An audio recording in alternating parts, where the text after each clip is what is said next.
అధికార విపక్షాల మధ్య మాటల యుద్ధం కొనసాగింది. దాదాపు 12,000 కోట్ల రూపాయల మద్యం ఆదాయాన్ని పెంచుకునేందుకు కాంగ్రెస్ ప్రభుత్వం ప్రయత్నిస్తోందని, దాని ద్వారా తెలంగాణ ప్రజలను మద్యం మత్తులో ముంచాలనే ప్రయత్నం జరుగుతుందని మాజీ మంత్రి బీఆర్ఎస్ ఎమ్మెల్యే ప్రశాంత్ రెడ్డి అన్నారు.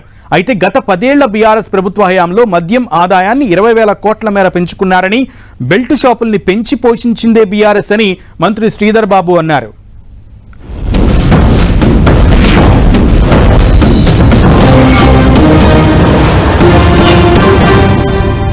కొత్త బ్రాండ్లు, కొత్త బీర్లు, కొత్త బార్లు, మరిన్ని బెల్ట్ షాపులు, ఇదేనా ఈ కాంగ్రెస్ పార్టీ యొక్క పాలసీ, ప్రభుత్వం యొక్క పాలసీ అని చెప్పి నేను అడుగుతా ఉంటాను అధ్యక్ష.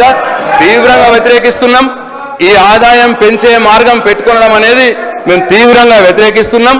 దీన్ని ఉపసంహరించుకోవాలని చెప్పి ప్రభుత్వాన్ని నేను డిమాండ్ చేస్తూ 12,000 కోట్ల ఆదాయం పెంచడానికి పెట్టుకున్నారు. ఇది చాలా ఎక్కువ అధ్యక్ష. ఒకటేసారి మరి మొత్తం మీ ఆదాయం కోసం కుటుంబాలని ఛిద్రం చేస్తారా అని చెప్పి నేను ఈ ప్రభుత్వాన్ని అడదలుచుకున్న అధ్యక్ష. బెల్ట్ షాపులు తెరిచిర్రు అడ్డగోలుగా, ఇష్టారాజ్యంగా. ఈరోజు ఆ బ్రీవరేజ్ కంపెనీకి సంబంధించి ఏ విధంగా చెప్పిండ్రో ఆ విధంగా చెప్పింది. కానీ అధ్యక్ష, ఈరోజు చౌక ధరలకు సంబంధించిన షాపులలో కూడా అమ్ముకునే అవకాశం ఇచ్చిన అధ్యక్ష వారు అనేక సందర్భాల్లో వారు పట్టుబడ్డది అధ్యక్ష. ఈరోజు వారు మాట్లాడతారంటే దయ్యాలు వేదాలు వలికినట్టున్నాయి అధ్యక్ష. ఈరోజు ఏంది అధ్యక్ష ఇది? మేమేం చెప్పినాం?